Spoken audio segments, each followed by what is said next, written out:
శ్రీమాత్రే నమ. జయ గురు దత్తాత్రేయ నమ.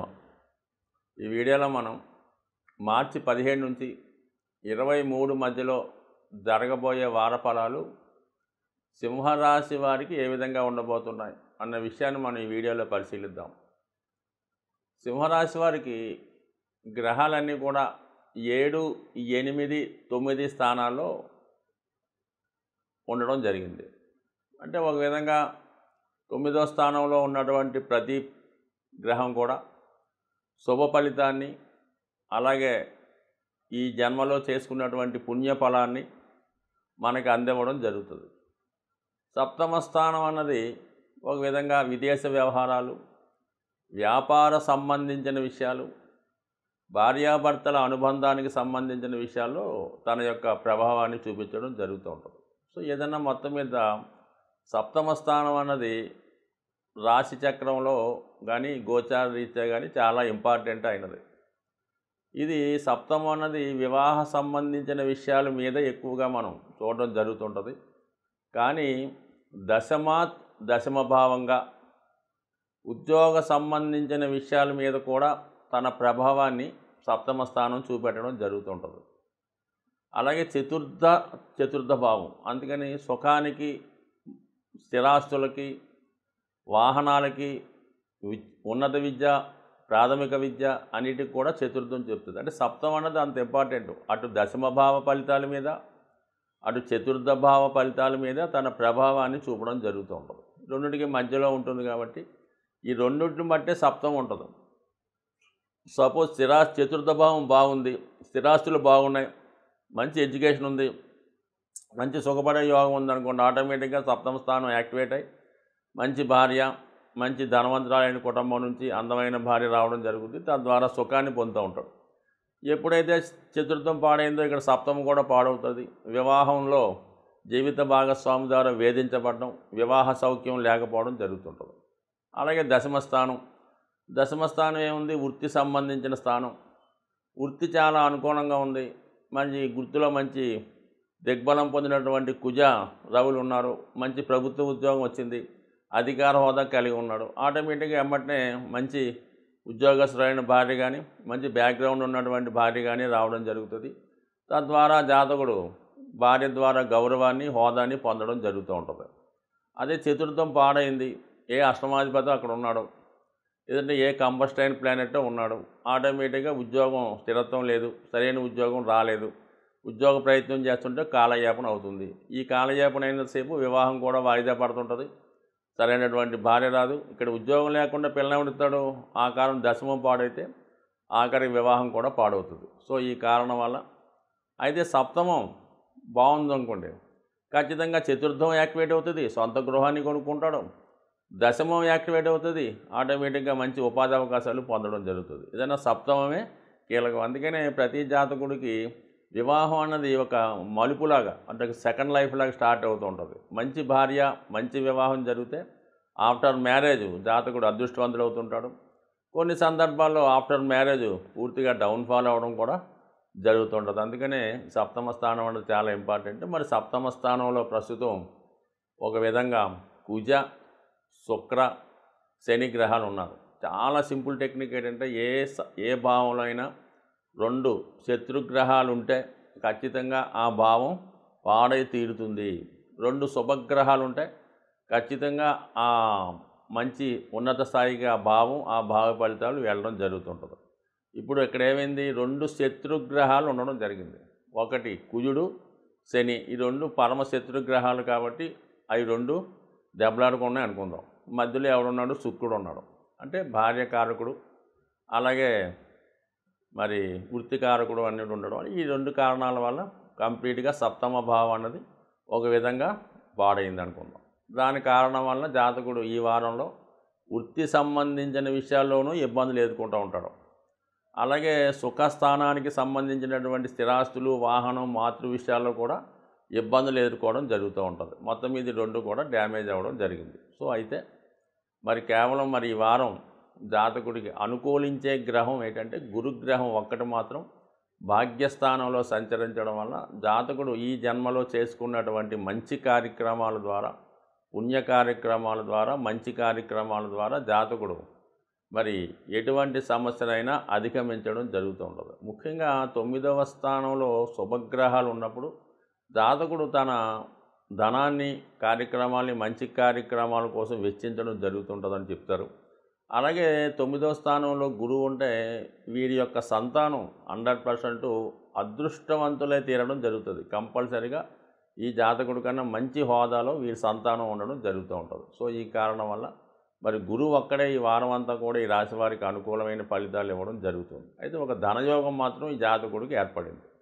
ధనాధిపతిగా ఉన్నటువంటి బుధుడు అష్టమ స్థానంలో సంచరిస్తూ మరి ఆకస్మిక ధనలాభాన్ని, మరి రవితో కలిసి ఉండడంలో స్వయం కృషితో ప్రభుత్వ పథకాల వల్ల కానీ, ప్రభుత్వ ద్వారా కానీ ఏదన్నా ఒక రాజకీయ పదవి రావచ్చు, ఒక అధికార హోదా లభించవచ్చు, లేదంటే ఏదన్నా మరి వీలునామా ద్వారా, ఇన్సూరెన్స్ ద్వారానో, లేదన్నా ఒక ప్రైజ్ మనీ ద్వారానో మరి ఆకస్మిక ధనలాభాన్ని కూడా చెప్పడం జరుగుతుంది. అంటే ఇక్కడ లగ్న ధనాధిపతులు, లాభాధిపతి కూడా బుధుడు అవటం వల్ల అష్టమ స్థానంలో ఉండడం వల్ల ఆకస్మిక ధనలాభం జరుగుతుంది. మరి అక్కడ రాహు ఉండడం వల్ల కూడా అక్రమ సంపాదన లాంటిది కూడా, అంటే రహస్య సంపాదన లాంటిది ఏదో సెటిల్మెంట్ చేయడం వల్ల, ఏదైనా వచ్చిన పదవిని వేరే వాడికి అమ్ముకోవడం వల్ల, లేదంటే కొన్ని అధికార పదవులు లాంటివి పంచడం ద్వారా, అమ్ముకోవడం ద్వారానో, సీట్లు అమ్ముకోవడం అంటుంటారు కదా, అటువంటి ద్వారా కూడా మరి సీక్రెట్ ఆదాయం వచ్చే అవకాశం ఉంది. బట్ ఏదైనా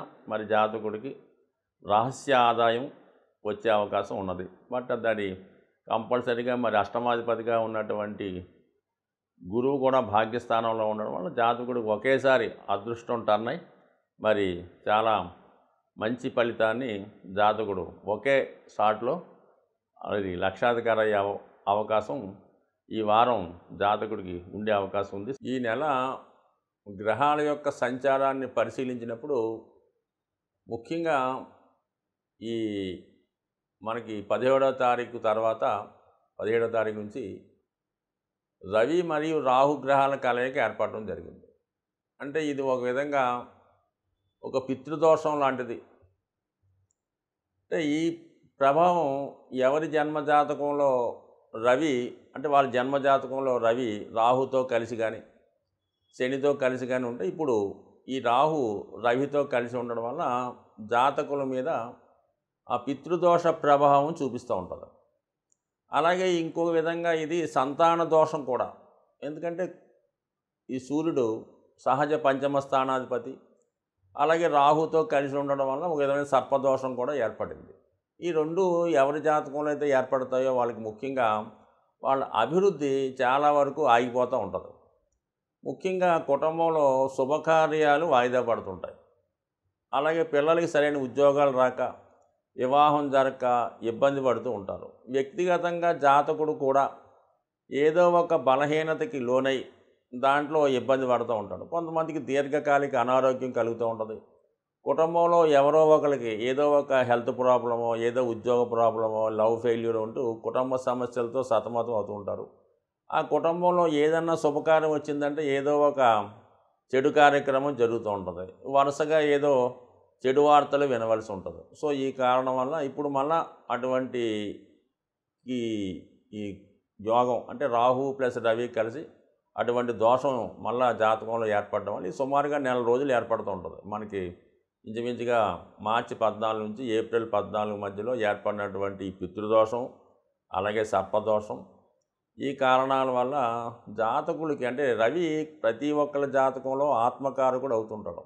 ఈ రవి ఎప్పుడైతే రాహుతో కలిసి ఉన్నాడో ఈ ప్రతి ఒక్కరు కూడా ఇతరులను నమ్మి మోసపోవడం, ఏదో పదవి వస్తుందని ఎవరినో ఆశించడం, చివరికి భంగపడడం, ఏదో మనం మంచి కార్యక్రమం కోసం వెళ్తూ ఉంటే అక్కడ ఉన్నటువంటి చెడు కార్యక్రమం మన మీద పడి లేనిపోని నేరాల్లో ఇరుక్కోవడం, ఇలాంటివన్నీ అవకాశం ఉన్నాయి. ముఖ్యంగా అధికారులకి, లేదంటే మీ తండ్రి గారికి, లేదంటే మీ సంతానానికి, అంటే మీరు ఒక సంస్థలో పనిచేస్తుంటే మీ యజమానికి కూడా ఏదో ఒక స్కామ్లో ఇరుక్కోవడమో, ఏదో ఒక ఇబ్బందులో మారడమో జరుగుతుంటుంది. అలాగే ముఖ్యంగా ఎవరికి ఏదైనా పర్వాలేదు, ఇబ్బంది పడరు, కానీ సంతానానికి ఏదైనా ఇబ్బంది కలిగినా, ఏదైనా చికాకులో ఇరుక్కున్నా ఖచ్చితంగా ప్రతి ఒక్కరు ఎక్కువ ఆందోళన పడుతుంటారు. అటువంటి సంతానానికి సంబంధించిన విషయాల్లో మరి చెడు వార్తలు వినడం కానీ, వాళ్ళు ప్రవర్తన విషయంలో కానీ, యాటిట్యూడ్ విషయంలో కానీ, చదువు విషయంలో కానీ కొంత ఇబ్బందులు ఎదుర్కోవడం కానీ, కొన్ని అలాంటి విషయాలు తెలుసుకోవడం వల్ల కొంత మనస్తాపానికి గురయ్యే అవకాశం ఉంది. కాబట్టి కంపల్సరిగా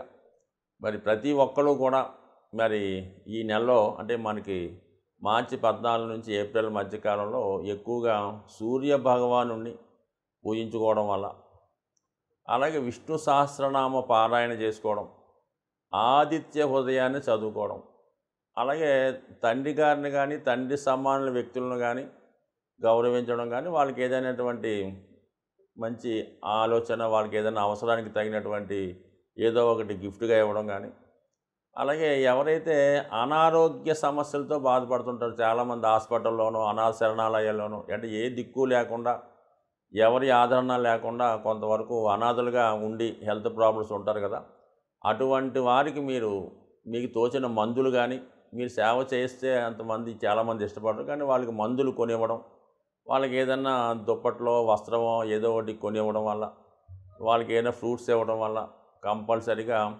రాహు యొక్క మంచి ఫలితాలు పొందే అవకాశం ఉంటుంది. సో అలాగే గోవుని పెంచడం వల్ల కానీ, గోవుల్ని రక్షించడం వల్ల కానీ, గోశాల చేస్తున్న వారికి డొనేషన్ ఇవ్వడం కానీ మంచి ఫలితాన్ని మీరు పొందగలరు. అంటే జ్యోతిష్య శాస్త్రంలో ఉన్నటువంటి అన్ని రకాల దోషాలకి గోసేవను మించిన పరిహారం అనేది 100% కలుగుతూ ఉంటుంది. కాబట్టి మరి గోవుల్ని రక్షించడం వల్ల, వాటిని ప్రేమించడం వల్ల, వాటికి ఆహారం ఇవ్వడం వల్ల, వాటిని రక్షించడం వల్ల 100% మీకు జాతకంలో సర్వదోషాలు పరిహారమై అంతా శుభం జరగాలని ఆశిస్తూ స్వస్తి.